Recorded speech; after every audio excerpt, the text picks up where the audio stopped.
Time to go.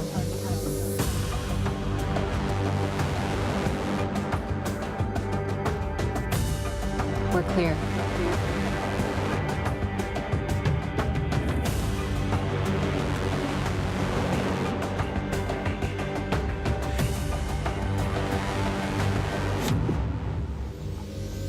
Let's go.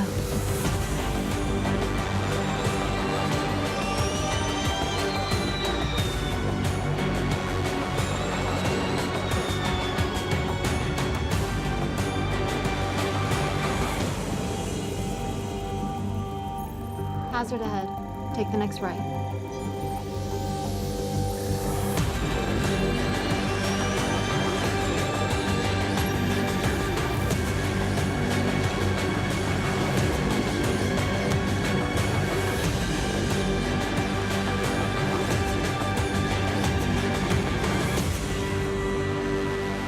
Chaque année en janvier, les journalistes du monde entier et les manufacturiers automobiles se donnent rendez-vous à Détroit pour le Salon de l'Auto, qui était l'un des plus importants de l'histoire. Cette année, ce salon a subi une cure de rétrécissement, pourrait-on dire, puisque 69 dévoilements étaient prévus l'année dernière, seulement 30 cette année, 30 nouveaux véhicules, mais certains sont particulièrement intéressants et donnent une idée de la tendance qui s'en vient.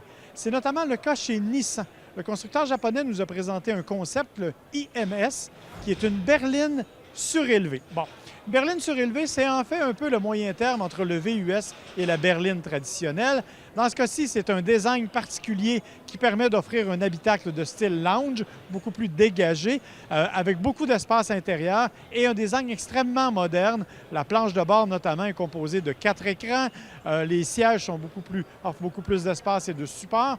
Mais ce qui est surtout distingue le IMS, bien sûr, c'est d'une part son design particulier. La ligne est très fluide, très moderne.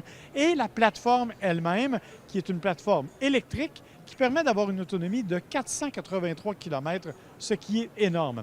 Bien sûr, on le dit, c'est un prototype. C'est plutôt la tendance vers laquelle Nissan veut aller. La bonne nouvelle, c'est qu'on conserve la notion de berline, même au niveau de l'électrification. Et ce, même si au cours des prochaines années, on veut se lancer dans à peu près tout ce qui est électrique. Du côté d'Infiniti, la version haut de gamme de Nissan, on a aussi présenté un prototype, le QX Inspiration. Pas beaucoup de développement technique là-dessus, puisqu'on n'a rien su de l'autonomie ou de la capacité électrique. En revanche, une discussion avec Christian Meunier, le nouveau président d'Infiniti Monde, nous a permis d'apprendre qu'Infiniti se dirigeait vers l'électrification au cours des prochaines années. On estime qu'en 2022, tous les véhicules Infiniti seront soit 100 électriques, soit dotés de ce qu'on appelle le e-Power, c'est-à-dire un système électrique et un moteur qui vous permet de recharger une batterie. Dans le cas du QX Inspiration, c'est un VUS aux lignes absolument fabuleuses. On a rencontré aussi le designer, entre autres canadien d'adoption, Karim Habib, qui nous a expliqué qu'il avait vraiment pu s'éclater en dessinant le QX Inspiration, puisque ça lui a permis de conserver une plateforme minimale et d'étendre, entre autres, un tableau de bord aminci, de modifier certains emplacements, comme celui de l'air climatisé, qui permet donc d'avoir des particularités esthétiques tout à fait uniques. La nouvelle, c'est bien qu'on n'ait pas voulu nous confirmer si le QX Inspiration irait en production. On nous a cependant confirmé que ce véhicule-là servirait de plateforme pour l'ensemble des prochains développements du côté d'Infiniti en matière d'électrification.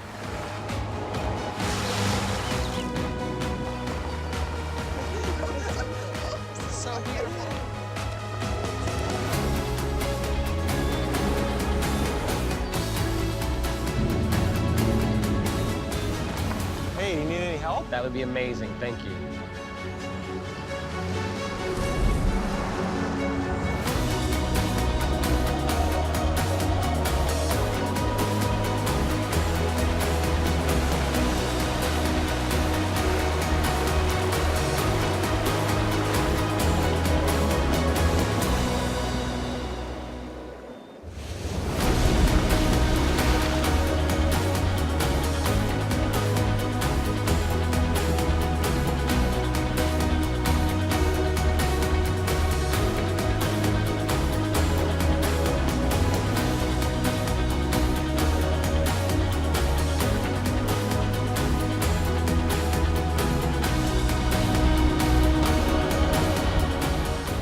Évidemment, on ne peut pas parler du Salon de Détroit sans parler du constructeur américain Ford. Détroit, c'est sa capitale, c'est son centre nerveux.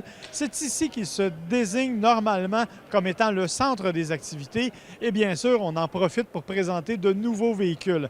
On a d'ailleurs fait des présentations assez attendues ici, puisqu'on a profité de l'occasion pour présenter le nouvel Explorer. Bon, on a triché un peu, il faut le dire, puisque l'Explorer, on l'avait dévoilé il y a quelques jours à un groupe restreint de journalistes dans un événement justement à Détroit. Mais ce qu'on a fait ici, c'est qu'on a amélioré un peu la présentation en présentant d'une part une version Police Interceptor de ce Ford Explorer, version non seulement Police Interceptor, tout équipé avec un système de reconnaissance et de géolocalisation qui permet plus facilement de gérer la flotte de police, mais aussi dans une version hybride. C'est la première fois qu'un véhicule de cette taille-là pour la police est hybride. Bien sûr, la version est hybride aussi pour les acheteurs normaux qui ont l'occasion de se l'acheter. On a profité de l'occasion aussi pour présenter un Explorer un peu plus musclé, c'est-à-dire que c'est un Explorer ST qui développe 400 chevaux. Bien sûr, c'est la même structure, la même plateforme, des suspensions beaucoup plus rigides et une direction plus précise aussi. Mais la vraie vedette de la présentation Ford, c'était la Mustang, la Ford Mustang Shelby que l'on attendait, parce que c'est la Mustang la plus puissante qu'on a jamais créée chez Ford. Écoutez, on dit qu'elle a plus de 700 chevaux. Elle est évidemment conçue pour la rue, donc c'est une véritable voiture de course avec un châssis rigidifié, bien sûr avec toutes les caractéristiques aérodynamiques que l'on associe normalement à Shelby. Et, au désespoir, une boîte automatique à double embrayage 7 vitesses et non pas une boîte manuelle, ce qui va probablement déplaire aux puristes. Mais on dit du côté de chez Ford qu'elle est quelques millisecondes plus rapide que n'importe quelle boîte manuelle. Donc évidemment, ce sera une histoire de performance, mais dans l'ensemble, c'est une voiture qui est absolument spectaculaire et qui est même descendue du plafond pour l'occasion. Il y a aussi un autre constructeur ici qu'on ne peut pas oublier, c'est Ram. Détroit, c'est la capitale, bien sûr, de l'automobile, capitale de la camionnette. On a présenté des modèles extrêmement imposants du côté de Ram. On parle entre autres d'une version Ram Super Duty 3500. Écoutez, elle est capable de remorquer 35 100 livres et de transporter à son bord plus de 7 600 livres de matériaux. C'est la camionnette la plus puissante jamais offerte par Ram à ce jour. Il y a une version 2500 Black Laramie qui, elle, joint la capacité de travail au luxe et à la qualité de finition. Et il y a une version plus hors route, disons, le fameux Power Wagon. On a aussi donc présenté un nouveau Ram Power Wagon de nouvelle génération. Une des voitures les plus attendues ici au Salon de Détroit, c'était la Toyota Supra. Pourquoi? Parce que ça fait 10 ans à peu près que Toyota nous promet une relève à sa sportive. Une voiture qui est désormais pas la sœur, mais disons la cousine très proche de la BMW Z4, puisque Toyota et BMW ont travaillé de concert à son développement. La silhouette ne laisse pas indifférent. On aime ou on n'aime pas. Elle est extrêmement dramatique en termes de look. L'intérieur, cependant, n'est pas sans rappeler le côté BMW. On a même le même système d'infodivertissement, en tout cas, quelque chose d'assez similaire. La puissance, 335 chevaux, c'est pas si puissant, mais c'est quand même une sportive qui, dit-on, aura une capacité de conduite et une dynamique de conduite extrêmement performante. Bien sûr, on a hâte de l'essayer. On avait aussi la visite pour l'occasion. Fernando Alonso de Gazoo Racing. Pourquoi Gazoo Racing? Parce que c'est la division course de Toyota. Donc, Fernando Alonso est venu participer au lancement de cette Toyota Supra que l'on attendait. Et honnêtement, les commentaires n'ont pas toujours été très positifs. On verra ce qu'elle va donner sur la route. Chez Volkswagen, on nous a présenté la Volkswagen Passat, une berline qu'on a renouvelée, du moins esthétiquement, puisqu'au niveau mécanique, on a conservé exactement la même motorisation. Et non, elle n'est pas en rouage intégral, malgré ce que les amateurs réclamaient. C'est en fait la voiture qui est toujours semblable, beaucoup plus d'espace. On a raffiné définitivement les lignes extérieures, mais ça a permis en tout cas à Volkswagen de nous annoncer aussi qu'ils étaient pour investir 800 millions de dollars dans une usine à Chattanooga, l'usine actuelle où est assemblée la Passat, où on proposera notamment la construction et l'assemblage de véhicules électriques au cours des prochaines années. Donc, ce sera la nouvelle plateforme manufacturière de Volkswagen. Et bien sûr, la Passat devrait aussi participer à cet événement d'électrification. Sans surprise, Kia nous a présenté son Kia Telluride, un gros utilitaire sport calqué sur le Hyundai Palisade que l'on avait vu à Los Angeles. On avait déjà vu le Telluride, notamment au SEMA Show, où il avait fait l'objet d'une personnalisation par un designer. Cette fois, c'est la version hors route et la version de route qu'on nous a présentée.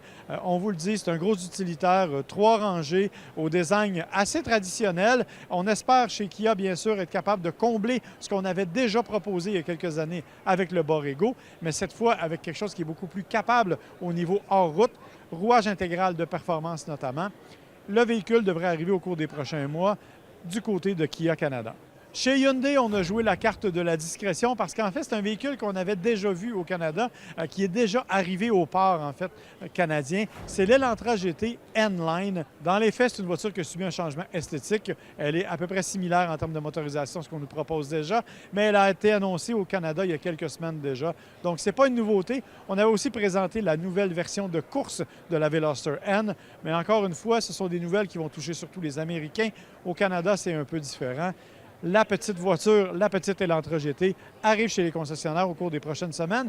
Elle est, m'a-t-on dit, du côté de chez Hyundai, déjà sur les camions pour être livrée chez les distributeurs. Subaru nous a présenté la WRX STI la plus puissante de son histoire, la S209, une version 2020 qui arrive pour la première fois en Amérique. Elle a déjà été vendue ailleurs sur d'autres continents. Cette fois, cependant, elle arrive avec 341 chevaux. Ce qu'on a fait, en fait, c'est qu'on a simplement modifié le turbo à l'intérieur du véhicule pour être capable d'augmenter la puissance. On a aussi modifié le système de freinage, on a modifié les suspensions et la direction. Cependant, c'est la même motorisation que précédemment avec ses 341 chevaux.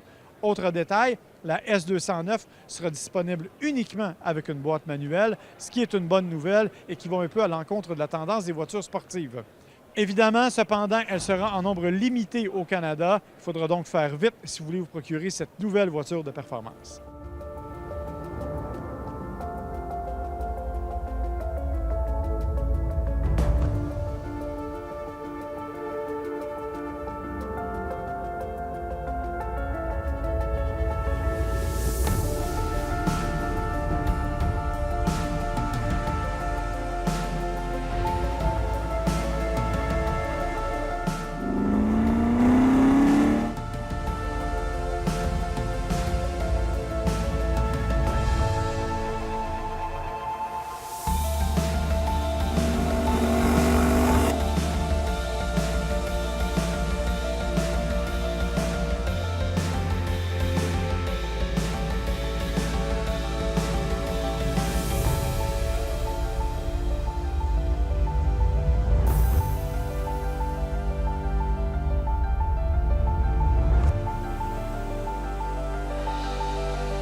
The LC Convertible Concept. Imagine the LC in its most breathtaking form. Experience amazing. Du côté de chez Lexus, la marque de luxe de Toyota, on a profité de l'occasion pour présenter un concept et une voiture de production. Voiture de production, une sportive comme il se doit, c'est la RCF Track Edition. En fait, c'est la RCF que l'on connaît déjà. On a amélioré certains éléments. On a utilisé, entre autres, des freins de carbone. On a augmenté aussi la capacité de l'aileron arrière, qui est un aileron permanent. Et on a joué un petit peu dans le moteur. On sait que déjà, on avait un V8 qui faisait 480 chevaux. On nous a dit que le moteur avait été un peu augmenté en puissance, mais on s'est bien gardé de nous dire de combien. Il faudra donc attendre que la voiture arrive sur la route pour avoir plus de détails au niveau technique et plus de détails au niveau du prix. Mais ce sera une Lexus de plus haute performance encore. Déjà que la RCF était bien équilibrée, on a hâte de voir ce qu'elle va pouvoir donner. Mais du côté du luxe, on ne pouvait pas oublier les cabriolets. On a présenté la LC Cabriolet. C'est un concept, un prototype, mais elle est absolument magnifique. Déjà, la LC était l'une des belles voitures sur la route et celle-ci améliore encore le look. Cependant, on ne sait pas si elle entrera en production telle qu'on nous l'a présentée. Il va falloir attendre une décision de la part des gens de Toyota. Finalement, la dernière présentation de la journée, c'est la présentation de GAC, une compagnie chinoise qui, en fait, n'a pas présenté de véhicule, n'a fait que nous rappeler qu'elle était sur place et qu'elle voulait, d'ici 2 ans, établir quelques concessions en Amérique du Nord avec une gamme de VUS qui existe déjà. Mais bien sûr, pas de détails et on ne sait pas s'ils vont faire un saut au Canada non plus. C'est ce qui met fin à la courte liste de présentations qu'on a vues cette année au Salon de Détroit, un salon qui est en pleine transition et qui, l'an prochain, sera présenté en juin. On nous affirme donc qu'il y aura une toute nouvelle personnalité, mais pour ça, il faut attendre à juin 2020.